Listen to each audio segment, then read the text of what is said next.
en esta jornada, este seminario de bioética, queríamos presentarles lo que nosotros pusimos de título, Vulnerabilidad y Asistencia en el Hospital Privado Universitario de Córdoba. ¿Qué hacemos con esta realidad? Y es un poco eh, unas pequeñas estrategias que nosotros hemos implementado, como decían bien, a través del programa de humanización, pero articulado con otras áreas del hospital.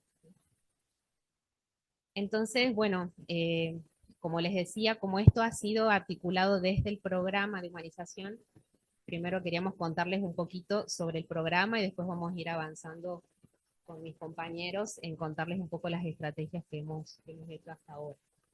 Bueno, la humanización en salud eh, es un enfoque integral, ¿no es cierto?, del paciente, ¿sí? Que, bueno, tomamos diferentes aspectos de este paciente en cuanto a su realidad biológica, social, psicológica y cultural, pero teniendo en cuenta y reconociendo su dignidad intrínseca como persona, ¿no? Y también, obviamente, no solo el paciente, sino la familia, ¿no? Y es como tratar de dar un enfoque en que las decisiones y las acciones que se hagan en el hospital sean mirando este concepto, ¿no es cierto? Entonces, así vamos a tener como diferentes resultados, ¿sí? Y bueno, mayor calidad y obviamente resultados positivos para el paciente también. Entonces, en nuestro hospital, si bien ahí les voy a decir que el programa es nuevo, ¿sí? Este programa que está vigente actualmente, pero en el hospital ya desde su fundación, ¿sí? En 1948, los fundadores del hospital siempre han tenido como este aspecto importante, digamos, en cómo manejar, digamos, la asistencia, ¿no? Ellos decían, bueno, asistencia médica, docencia e investigación, de acuerdo a los progresos técnicos, pero también dentro de una estricta ética profesional, ¿no? Y ahí entraría un poco esto de la relación médico-paciente y ver a mi paciente realmente no como un número más, sino con una persona que viene con una historia y todos los aspectos que hacen a su persona y a su familia, ¿no? Por eso nosotros, para contarles, tenemos que muchos de esos fundadores o profesionales eméritos que les llamamos nosotros, han puesto en un libro que se llama Relación Médico-Paciente varias experiencias que denotan desde 1968 hasta 2010, ¿sí? Reflexiones de diferentes profesionales respecto a esto, ¿no? Una linda experiencia como para ver allí. Luego, como decían también, el Comité de Bioética, que ha sido fundado en 1994, 2001, se creó el Comité Institucional de Ética de Investigación en Salud.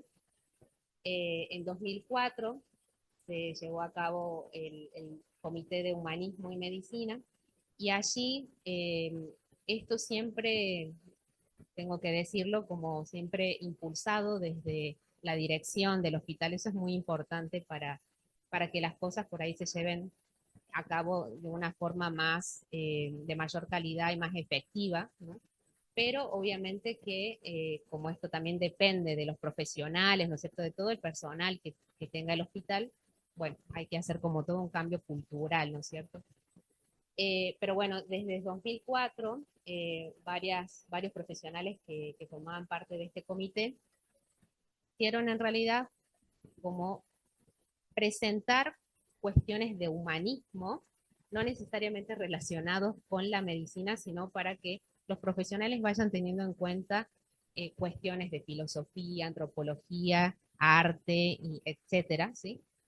Para que de esa forma uno diga, bueno, esto no es solamente la parte biológica, ¿no? Sino que estamos inmersos en un paciente que tiene toda una historia, hay que tener en cuenta todos los aspectos sociales y culturales, ¿sí?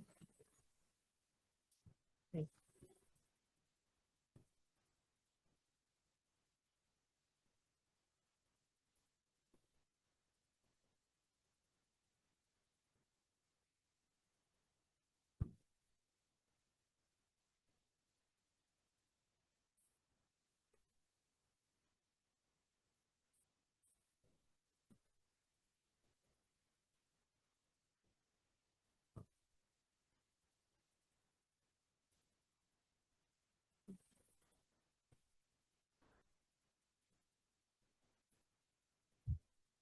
Gracias, gracias por tu aporte. Sí,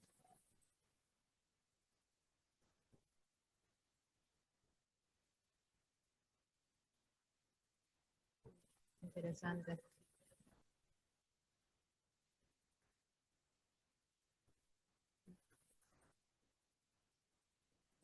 Bueno, ahí es como decís vos, ¿no? Cuando la cuestión viene de arriba es más fácil, ¿no? Que venga de abajo, que uno lo hace como más a paso de hormiga, digamos, ¿no es cierto? Bien. Eh, Más o menos este comité hizo toda una experiencia, más o menos hasta 2010, ¿sí? Y alrededor del 2010, entre 2010 y 2013, en realidad, se creó este Comité de Educación al Paciente, también para ver todo este tema de los derechos, de los deberes del paciente, educarlos, ¿sí? Entonces, bueno, eso también fue como un puntapié importante. Y recién, en 2023, se lanzó este programa y se aprobó, digamos, por el directorio del hospital, el programa de humanización en salud. Pero bueno, muchos años antes en realidad ya se venía trabajando también con la asistencia de estos profesionales eméritos que siguen como teniendo su influencia en el hospital y bueno, obviamente es una experiencia de ellos que es muy valiosa, ¿no?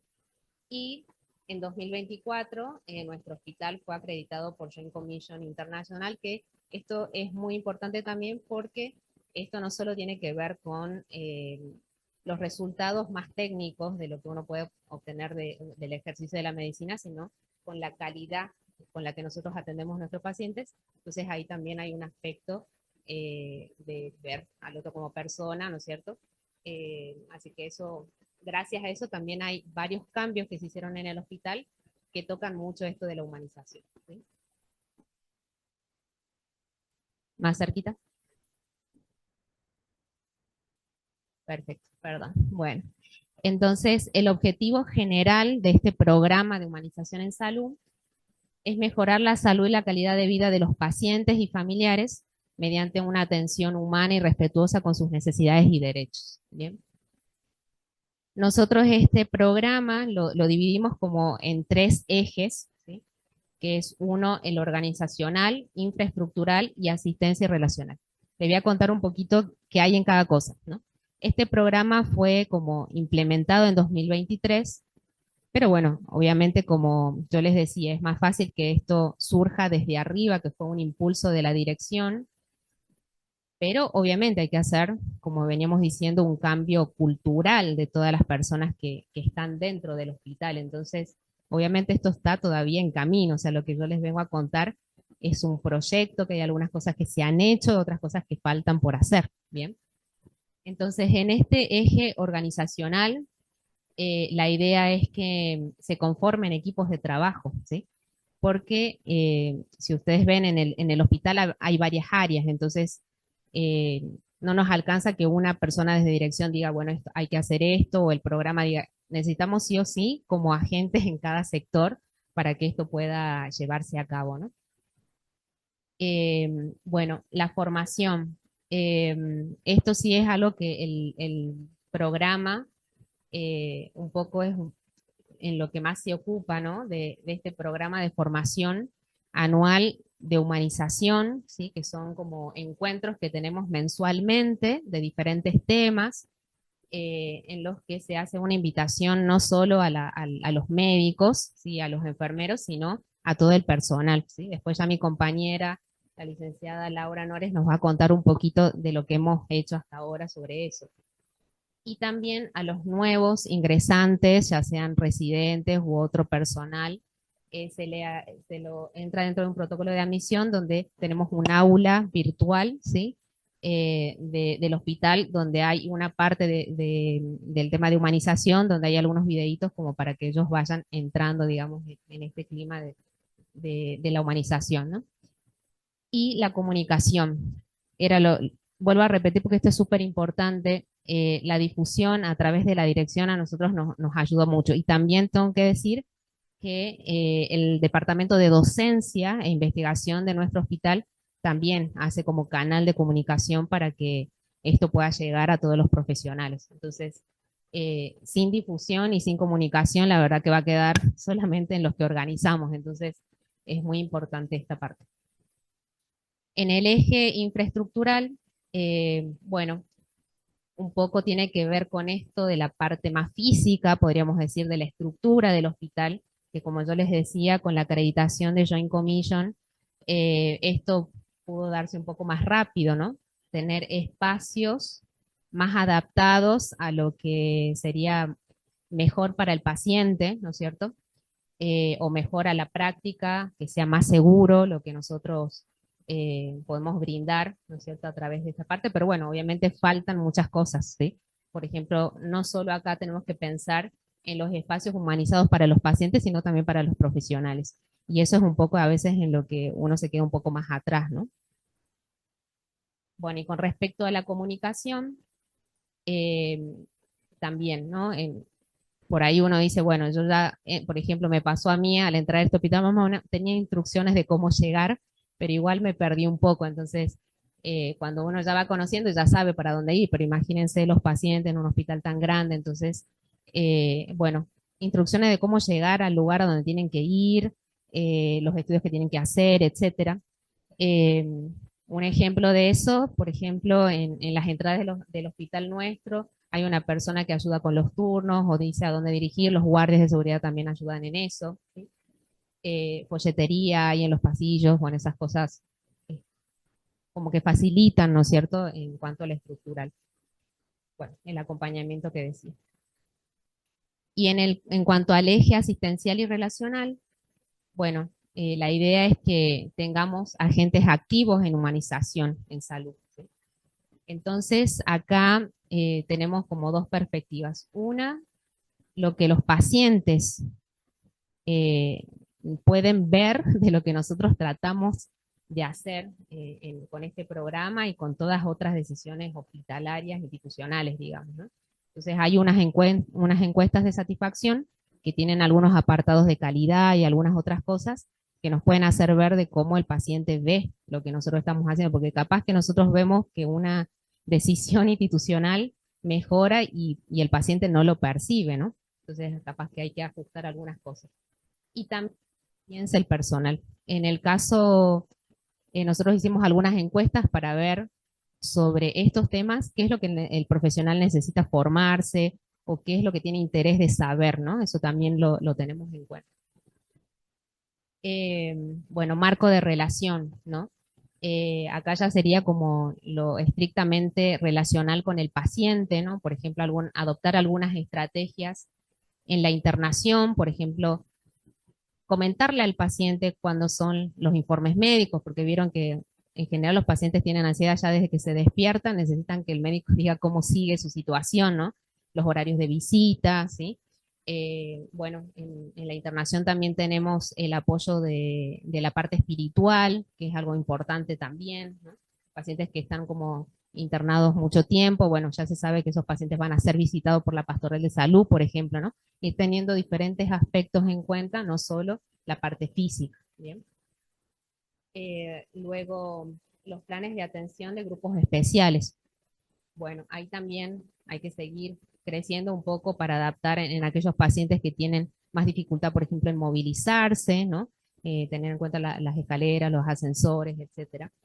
Y, por ejemplo, estamos intentando que algunos jubilados profesionales del hospital tengan, si se quiere, no sé, alguna atención especial, ¿no? Ya que han estado mucho tiempo en el hospital, estamos tratando de ver si hay alguna cuestión que nos podamos hacer para que ellos tengan turnos, etcétera, alguna cosa que necesiten y que los otros profesionales se los puedan brindar, ¿no? Por ejemplo. Y después lo otro que va a tener más relación con esto de lo que nos reúne hoy, la detección de conflictos, no solamente en cuanto a profesional con el paciente, sino también dentro del equipo de salud. ¿Bien? Y también todo esto es bueno también que haya material escrito, ¿sí? De diferentes cosas en cuanto a la prevención, también, por ejemplo, hay por ejemplo, de prevención de caídas, ¿no? Para educar al paciente en la internación para disminuir ese riesgo, ¿sí?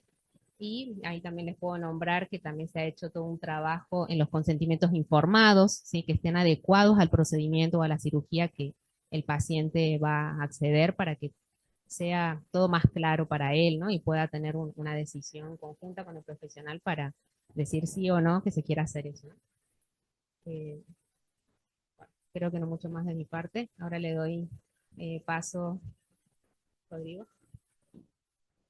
Una intervención de una persona en el chat, no la menciono, donde sí vivió una agresión a médica, una agresión muy fuerte, la quiso ahorcar cuenta, ahí deben estar todo lo del chat, deben estar así, porque se explaya mucho de que quería ahorcar, bueno, llegó a denuncia judicial, RT, que el Consejo Médico la atendió y la ayudó, digamos, que no hizo denuncia a la familia, pero que ha sido un efecto muy grande incluso de trauma habla ella. Digo, eso lo que nos compartía desde el chat, perdón, ahí la persona se lo resume de esta manera rápida. Bueno, sigue la segunda exposición. Esto, Laura, creo, es para los de Zoom, que son a 50, va subiendo a poco, no sé, esto es como el dólar, ¿viste? Banda ancha, tenemos, bueno, estamos en la banda alta ahora. Bueno, es para el Zoom. En tal caso, ¿sabe qué voy a pedir? Que las preguntas las dejemos al final, así le paso el micrófono, porque, por ejemplo, en las intervenciones que hacen sin el micrófono no escucha nada. Y dice, se cortó, se cortó, se cortó. No, no, está en silencio, digo, está escuchando. Dale, Laura, te pongo el power.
No, La tecnología. Bueno, a mí me toca poder explicar qué acciones se han ido desarrollando en el hospital en estos últimos 2 años y medio para poder involucrar a todos los actores desde el maestranza, aunque sea de otra empresa prestataria tercerizada, hasta el director del hospital. Es muy importante que haya como un acuerdo de partes, que estamos todos en la misma barca. Entonces, lo que vamos a hacer básicamente son las experiencias y acciones ante la vulnerabilidad de agentes de salud, pero sobre todo desde la prevención. Sobre la acción les va a hablar después el licenciado Rodrigo.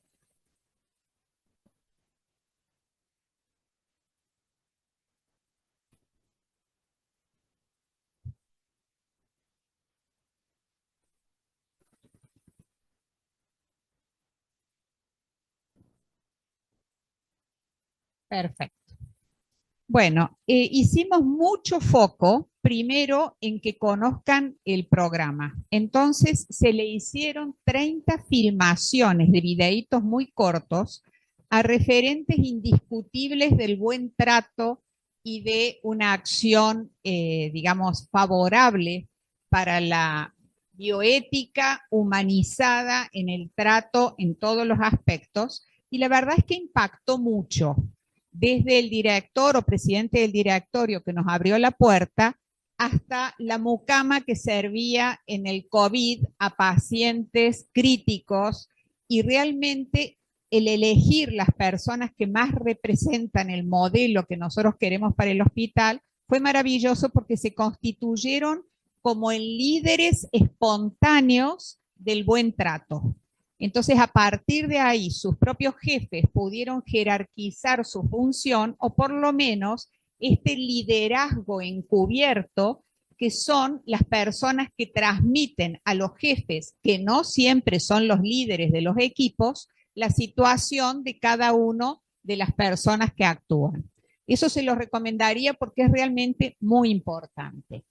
Y tuvimos la convocatoria de expertos nacionales e internacionales para que nos desarrollaran un programa que ya vamos por el 30 encuentro mensual de capacitación en humanización, en el que tratamos de abarcar toda la temática que interesa a quien quiere mejorar su calidad prestacional en todos los aspectos y según la disponibilidad de expertos que vayamos consiguiendo. Van a ver que no sigue un hilo conductor, pero todos son collages que suman a la otra que queremos hacer. Y después crear espacios de reflexión, remansos, donde podemos charlar qué nos pasa. Como equipo de humanización nos reunimos 2 veces al mes y podemos ir viendo el estado de avance.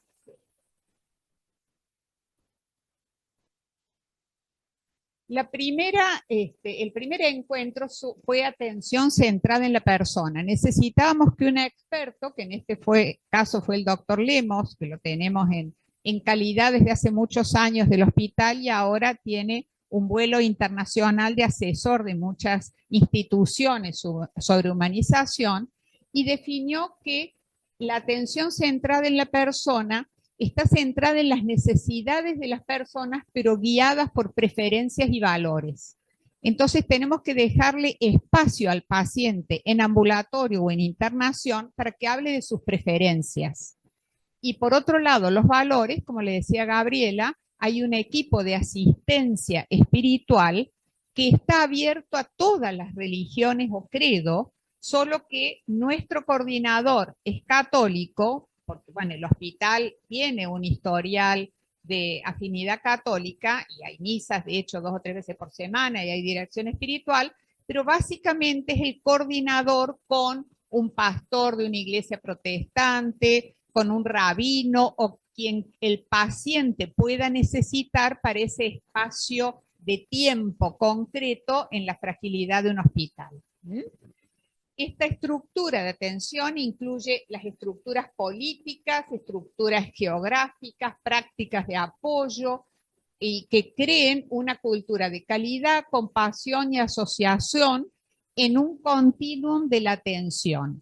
Entonces tenemos que comenzar con una práctica que incluya todos los aspectos de funcionalidad del hospital. El segundo encuentro fue la historia de accionar hasta los 22 años del Comité de Ética, donde el equipo, básicamente guiados por el doctor Torres, nos guiaron sobre diferentes modificaciones que tuvo que hacer el Comité de Bioética por las modificaciones legales y culturales y atencionales en el equipo de salud. Entonces, bueno, con experiencias puntuales uno puede aprender cómo es el participar también, aunque uno no pertenezca al Comité de Bioética. Luego nos desarrollaron un encuentro muy interesante que era arte y salud, entornos para sanar. Y sanar empieza con una estética agradable, no muy ruidosa, bien iluminada, que tenga lugares para sentarse, que si es un hall para neurología o a lo mejor traumatología, que en ese hall haya lugar para las sillas de rueda, que haya baño para que pueda entrar una silla de rueda, que no esté en el 4º piso del hospital, que derivemos al 4º piso los servicios que tienen menos afluencia de público y no pediatría o gineco. Ahora estamos justamente replanteando eso y gineco pasa a 2º y nutrición pasa a 3º. O sea, hay un permanente circular de servicios acorde a las necesidades y a la afluencia de público. Nos interpela ampliando la conciencia esta cosa estructural. Es horrible entrar a un hospital y que no haya nadie que le indique, que haya una señalética toda confusa, que los ascensores sean para solo personas cuando necesitamos subir una camilla o un grupo de personas, que la percepción que tengamos del espacio sea flexible, oír a la gente que encontraría necesario que agregáramos a ese espacio, el auxilio. Tiene que haber secretarias que estén muy atentas a lo que suceda, porque los profesionales estamos encerrados en el consultorio y hacemos pasar, pero no sabemos lo que está viviendo. Y como anécdota, por ejemplo, el servicio de nutrición está al lado del servicio de neurología y hay 2 días que atienden neurología infantil con chicos con un comportamiento muy disruptivo o que gritan mucho, y tenemos que ver que también en ese mismo hall están los recién operados de cabeza y cuello que tienen dificultades. Bueno, habría que seguir trabajando sobre eso, pero siempre los espacios son pocos y, como decía Gabriela, nunca hay espacio para las reuniones del equipo que puedan trabajar. Siempre el paciente necesita ese espacio y tenemos que inventarnos los propios. Luego, comprensión. Los problemas más grandes necesitan una comprensión más profunda de la situación y tenemos que detenernos frente al paciente. En arte y salud, arquitectura y decoración, a veces se puede, a veces no. Yo hoy he conocido la maternidad y me he quedado impactada con todo lo lindo que han podido hacer acá. Son los espacios que pueden mejorar la percepción del cuidado. Una silla incómoda o que tenga un resorte que nos pinche la cola, obviamente va a generar una consulta mucho más agresiva y más cuestionadora de lo que estamos haciendo, ¿no? Y la señalética desde ya es fundamental. No sé qué pasó. Bueno. Luego hicimos un encuentro sobre el valor de las palabras, lo comunicacional. Y la literatura tiene bellezas escritas sobre historias de básicamente médicos que atienden a pacientes crónicos o terminales y que realmente nos enseñan mucho más de lo que nosotros le enseñamos sobre conceptos de salud, por científicos que sean, ¿no? Evaluar la comunicación, relación médico-paciente, la empatía y la comunicación.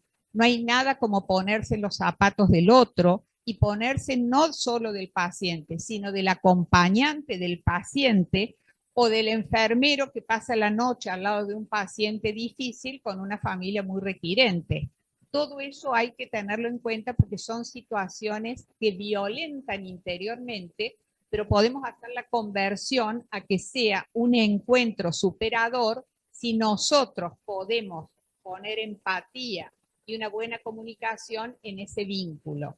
A nosotros se nos puede exigir, porque hemos elegido la profesión y nos hemos formado en esto, pero exigirle al paciente que está en esa situación de ahogo sin haberlo pedido ni imaginado, o un familiar que no está preparado para ese acompañamiento, muchas veces tenemos que ser nosotros los buffers que aguanten ese síndrome y después buscar la situación para poder hablarlo con ellos y que de eso también ellos saquen algo positivo. Y la comunicación, palabras valiosas y valientes. El valor de la verdad, el cómo decir una buena noticia o una mala noticia, en qué entorno. Dale, si querés.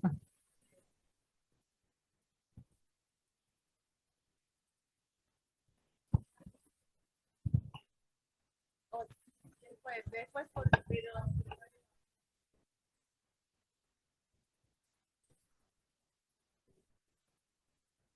Perfecto. Bien.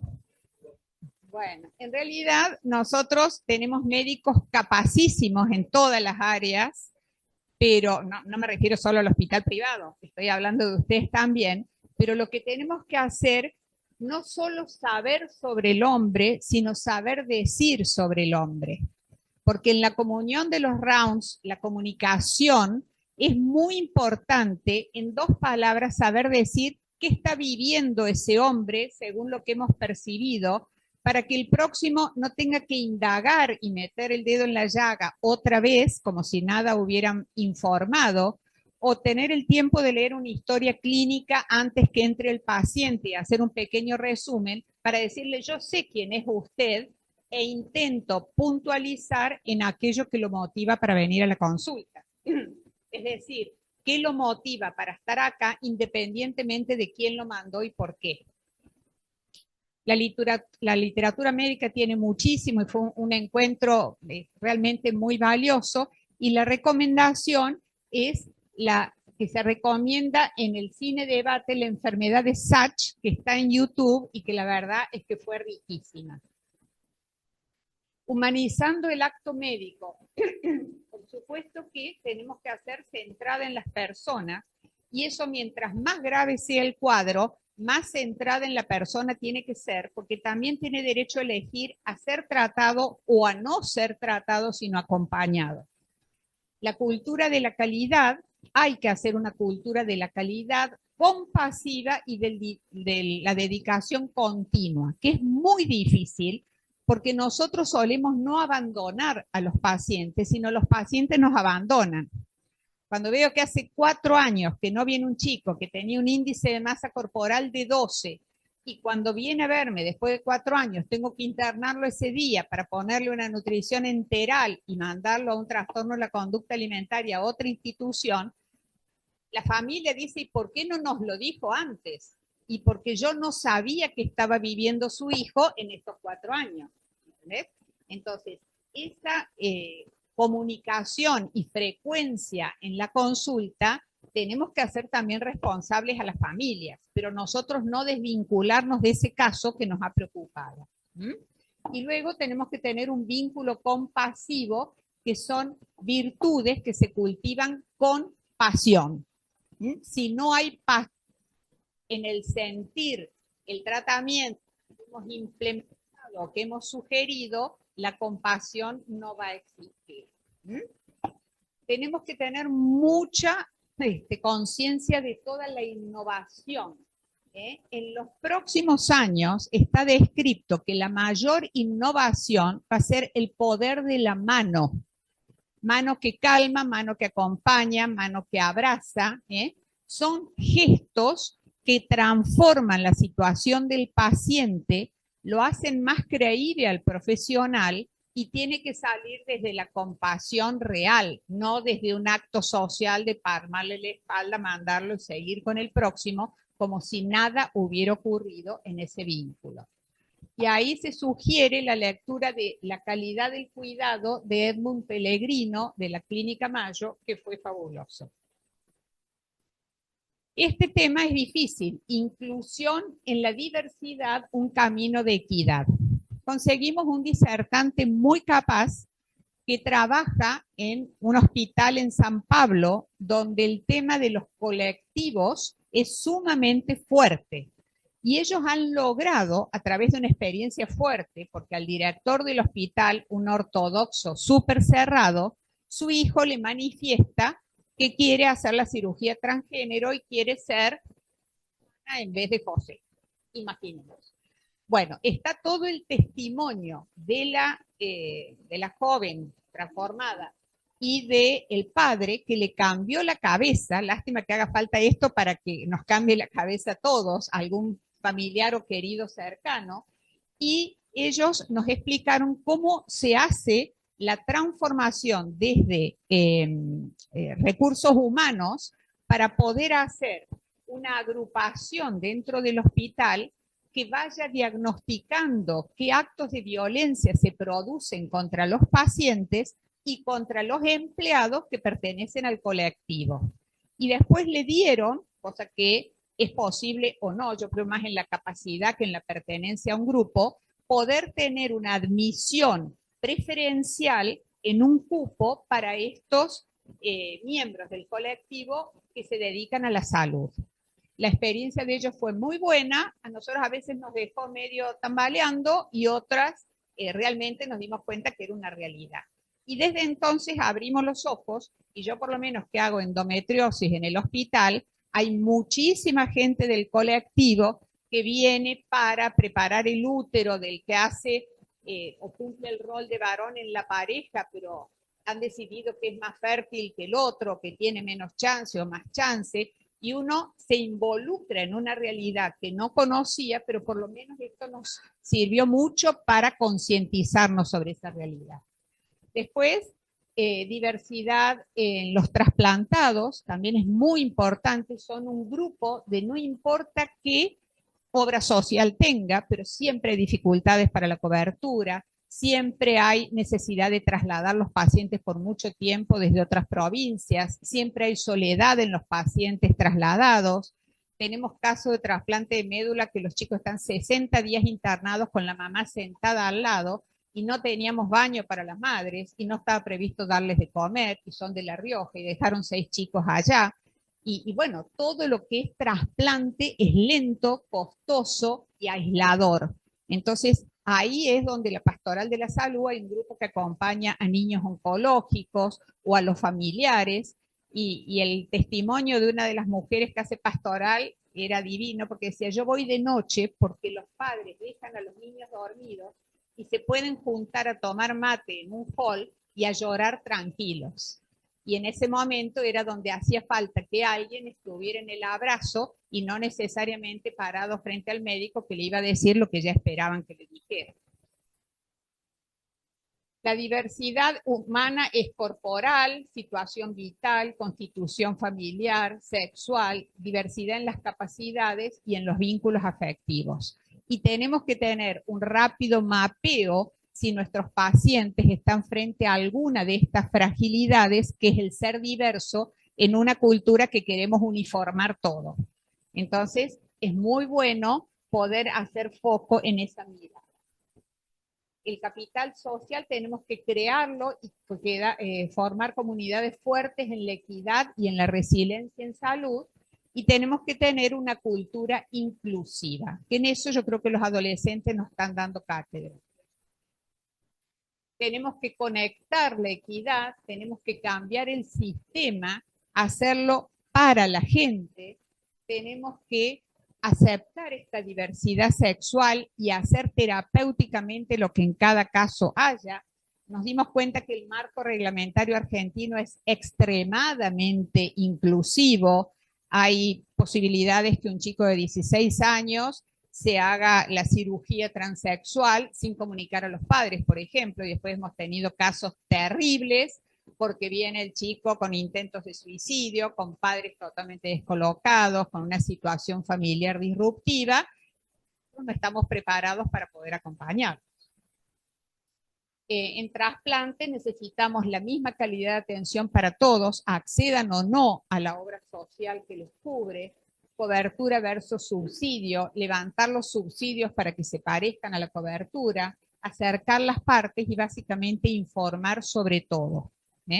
Porque las capacidades de gente que nos vienen mandadas por los ministerios de toda la zona noroeste argentina a veces son muy limitados, los subsidios no llegan y la calidad se resiente. Eso tenemos que evitar. En la pastoral de la salud tenemos como desafío básicamente acompañar, dar serenidad y aprender nosotros por dónde pasa la vida de ese individuo que está más cerca de la vida o del riesgo de vida que nosotros. Entonces, es un aprendizaje. Después, la educación centrada en la persona. Es sumamente importante empoderar no solo a la gente de salud en los temas que no nos ha formado la universidad, sino también al paciente en situación vital que le toca. Necesitamos que se empodere con los conocimientos, luego que aprenda el poder pensarnos como sujetos de aprendizaje en todos los ámbitos, formales o informales. Y hasta en la escala de los servicios, hasta el más recién llegado o el residente nos puede enseñar muchísimo sobre esto. Y la pregunta clave es cómo aprender, cómo hacer procesos, cómo construir esos procesos, qué tipos de aprendizaje se desarrollan, qué estrategias y qué habilidades son las más adecuadas para cada circunstancia. Y acá llamamos a 3 enfermeras de servicios claves, uno de ginecología, que con las amenazas de parto prolongadas hacen una convivencia muy linda con la mujer y con la familia que viene a visitarlos, y la contención de esto de tener un hijo adentro, pero no sé si está vivo todavía o no, según los riesgos. Entonces, eso, el testimonio de las enfermeras de maternidad fue fuertísimo. Después hablaron las enfermeras de home care, que visitan a domicilio se involucran mucho más con la familia y cada pérdida de esos pacientes genera realmente un vacío importante. Perdón, adelante. Sí, con esto. Obstetricia, oncología y cuidados paliativos. Y en los cuidados en oncología se le da mucha bibliografía, que ya está toda estandarizada y aprobada en la Joint Commission, para que realmente la información sea completa en todos los ámbitos. Si se puede entrar o no comida, si un juguete, qué tratamiento hay que hacerle antes en la central de esterilización para que no sea peligroso, si la madre puede utilizar el baño o no del niño, que en realidad no lo puede usar. Bueno, servicios importantes. Después hablamos de cobijar la fragilidad con palabras bondadosas, y esto es lo que decía Sigmund Freud. La ciencia moderna aún no ha producido un medicamento tranquilizador tan eficaz como son unas pocas palabras bondadosas. Y eso tenemos que practicarla frente al espejo, que sean bondadosas para nosotros y no nos vacíen de nuestra energía, y que sean bondadosas para el paciente que lo recibe. Un nuevo modo de hablar, esperar, vivir y curar mansamente, ese es el secreto. Hay que tener mucha pericia, pero también mucha compasión, y hay que sumarlas en el mismo acto a los dos, y hay que darle cobijo a la fragilidad. Entonces, en todo eso tenemos que de alguna manera entrenarnos. El poder de las historias, el relato de una experiencia hospitalaria que la hizo el doctor Torres, la verdad es que una experiencia límite. ¿Querés contarla vos? ¿Te acordás del paciente con el tumor? No sé si querés relatarla.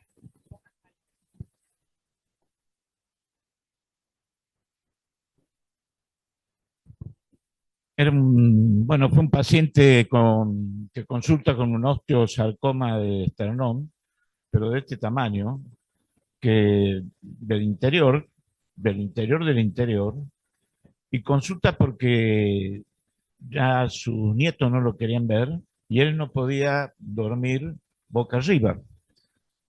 Y nosotros, el cirujano de tórax se queda asombrado por el tamaño del tumor. ¿Y cuál fue la consulta al comité de bioética? ¿Es ético operarlo o no? Entonces, la consulta no era por un conflicto con el paciente. El paciente decía, yo vengo porque usted es una eminencia, doctor, y yo sé que usted me va a salvar. Cuando se estudia y se ve la vascularización del tumor y casi la inoperabilidad o el altísimo riesgo, tener que entrar en bomba como entran los pacientes con cirugía cardíaca, el riesgo era altísimo, pero él decía, no, yo tengo fe en usted, doctor. Y él tenía una religiosidad que nos fue comunicada a través de enfermería popular, Gauchito Gil. Y una anécdota que una vez prendí una vela al lado de la fuente de oxígeno, de la enfermera voló en el aire así para apagar la vela, pero no había problema con el paciente. El problema era el médico que decía, consulté con mis colegas mundiales, porque era un experto, y me dijeron, nunca tuvimos un caso parecido. Lo único que te pedimos es que nos llame cuando lo operes. Entonces, no le ayudó a nadie. Es decir, ¿y qué se hizo ahí? Se trabajó con el servicio de salud mental para empoderar a ese paciente en su autonomía y pudiera valorar realmente los riesgos que se exponía. Y al final de todo ese trabajo que se hizo con la gente de salud mental, el paciente decidió no operarse, ¿no? Pero voy al hecho de la humildad, la honestidad intelectual del médico, de decir, si lo opero y anda mal, ya se sabe, está el consentimiento informado, riesgo, no pasa nada. Pero si sale bien, paso al estrellato total. Y, ¿no? Uno cree que van a ir dramas así, que el familiar está enojado con el médico, que hay una... Pero no, fue simplemente la duda de la eticidad de operar o no operar que tenía el médico, ¿no? Así que eso fue muy aleccionador. Cobijar la fragilidad del médico, ¿sí? Y ser desde comité de ética, todavía no existía el comité de humanización, un apoyo concreto bajo la experiencia y la legalidad. Luego el cuidado de la espiritualidad y espiritualidad del cuidado, y habla de la experiencia pastoral de años con el equipo de pastoral de salud que acompaña a pacientes y familiares que lo requieran desde el espíritu de trascendencia y, como les decía, abierto a distintos credos o a no credos. Y el enfoque integral es el abordaje de la dimensión espiritual como parte fundamental del cuidado humanizado en salud. La ética del cuidado en el ámbito de salud está basada básicamente sobre un fundamento moral, en virtudes, no en principios. Hay un análisis situacional que tenemos que hacer, situaciones afectivas y relacionales, interdisciplinarias y personales, y hacer módulos teóricos y prácticos para aplicarlos en el ámbito de salud. No es que cada uno tenga que hacer un discernimiento y su propio librito, pero sí poder ir comunicando las experiencias que han dado resultado, porque esto es éxito o fracaso para volver a intentar el éxito, ¿no? La ética del cuidado está basada en el análisis de las situaciones afectivas y relacionales interpersonales, fundamentando en un sistema moral de virtudes y no de principios. Este encuentro de junio del año pasado ofrece un módulo teórico práctico para profesionales de la salud, planteando situaciones concretas. Este taller de diálogo y convivencia laboral fue buenísimo. Se invitaron a todos los jefes de servicio y miembros de la coordinación de esos servicios. Fue obligatorio para mucha gente. Y la verdad es que fue muy rico porque trabajamos sobre experiencias y acciones, violencia en el ámbito familiar y laboral, identificación y abordaje de situaciones conflictivas y cómo hacemos la resolución de conflictos. Después, el licenciado Pozo les va a dar más datos sobre qué hay formalmente sobre esto, que en buena parte surgió de acá. Luego trabajamos un libro que es una maravilla, que se llama Un lenguaje de vida, de Marshall Rosenberg, que me tocó desarrollarlo a mí y no hizo falta que yo le agregara una sola palabra para pensar que ese libro sirve para todas las situaciones de la vida.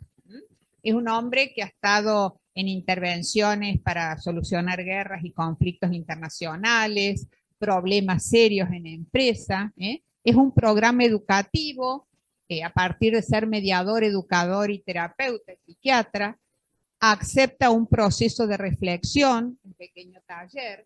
El alcance global que él tiene lo compartió en más de 45 países, con mucho éxito, y se basa en la comunicación efectiva. ¿Cómo podemos comunicarnos de un modo más efectivo y coherente con nuestros valores? Entonces, primero hay que tener valores, después intentar comunicarse y después poder comunicarlo a otras personas con las que queremos mejorar, bajar los niveles de violencia o iniciar una comunicación correcta. Esto sirve hasta para el matrimonio. Luego, invitamos a una psicóloga de cultivo de empatía y compasión y nos hizo hacer todo un esfuerzo de serenarnos, hacer mindfulness, asociación de trabajo cooperativo entre profesionales y pacientes, y hubo quienes expresaron que habiendo estado en otros países haciendo su capacitación, antes de entrar tenían media hora de un espacio razonablemente sereno, con espacio cómodo de colchonetas o sillas cómodas, donde poder ponerse en eje antes de ponerse a trabajar con fragilidades y viniendo en un tráfico endiablado, llevando a los chicos al colegio, fijándose quién cubre la ausencia de alguna persona de ayuda en casa. Entonces, bueno, todos esos espacios son ideales, nosotros no los tenemos, pero sería muy bueno poder tenerlos. Y esto nos ayuda en la compasión, que es indispensable, junto con la atención centrada en las personas. Y forma parte de un componente de calidad esencial para un cuidado humanista. Después tuvimos un encuentro en el que el Comité de Ética renueva la presencia y nos hace una invitación formal para que todo el que se se incorpore al comité. Nadie se... Pero es bueno que más entren positiva. Entonces, bueno, nos plantearon una trayectoria y evolución, el presente, la situación actual y el funcionamiento, el futuro con proyección a nuevas iniciativas, y los desafíos son los retos a enfrentar en el ámbito de salud, que son muchos. Para el Día de la Mujer invitamos a la doctora Rosso, que nos hizo una charla preciosísima sobre la maternidad actual en nuestro siglo, y la verdad es que fue una belleza porque primero planteó toda su experiencia en un hospital público como residente, en un hospital privado y ahora lejos de la ciudad de Córdoba, para ver qué es esto, qué es la maternidad, reflexión sobre conceptos actuales, y la verdad, uno tenemos sobre maternidad y qué es maternar correctamente. Hay madres buenas y buenas madres, y tenemos que ver la diferencia entre ambas. El dilema de la maternidad, tensiones y contradicciones en el rol materno, nuevas formas de maternidad, malabarismos cotidianos, la lactancia, y nos abrió los ojos que nosotros tenemos un lactario fantástico para todas las madres que tienen sus bebés internados, pero no tenemos lactario para las empleadas que tienen lactancia y no saben dónde sacarse la leche y piden el consultorio un ratito y lo guardan en un ropero y lo llevan a las 10 de la noche a su casa. Bueno, todo eso tenemos que trabajarlo. ¿Qué significa ser madre en este momento sociocultural? Hay que ser super madre o superwoman, y hay que ver si llegamos a ese target y si hace falta llegar a ese target, y el cuidado de los hijos, que hoy requieren una mirada totalmente distinta a la que tuvieron nuestros padres con nosotros, ¿no? Después vimos las causas de violencia en el ámbito sanitario, importantísimos. Hay entornos de alto estrés, ambientes laborales con elevada presión y exigencia emocional, falta de personal porque hay insuficientes recursos humanos para atender la demanda que tenemos, largas jornadas de trabajo que generan mucha fatiga y disminución a la tolerancia. El último paciente siempre es peor atendido que el segundo, porque el primero lo atendemos apurado porque recién prendemos la compu, el último estamos agotados y lo queremos despachar, y en el medio debería haber una atención correcta para todos. Y hay una crisis generalizada de salud mental en un contexto social con mucho incremento de los problemas psicológicos y emocionales. Vean cuántos de sus pacientes acceden a salud mental, cuántos deberían poder acceder a salud mental. Y en realidad son fragilidades. Y para cuidar a los que cuidan, tenemos que saber que hay en el ámbito mundial reporte de 80% de violencia desde los pacientes al personal de salud. Es la principal fuente de agresiones hacia el personal sanitario. Algunos porque no están conscientes de lo que hacen o porque la situación fue muy límite, y eso se ve muchas veces en las guardias médicas, personas educadas y súper sociables, estando en la camilla atendida por un profesional a las 2 de la mañana, lo patean, y eso lo habrán visto ustedes. 60% de los casos de agotamiento de personal médico y enfermeros que sufren toda esa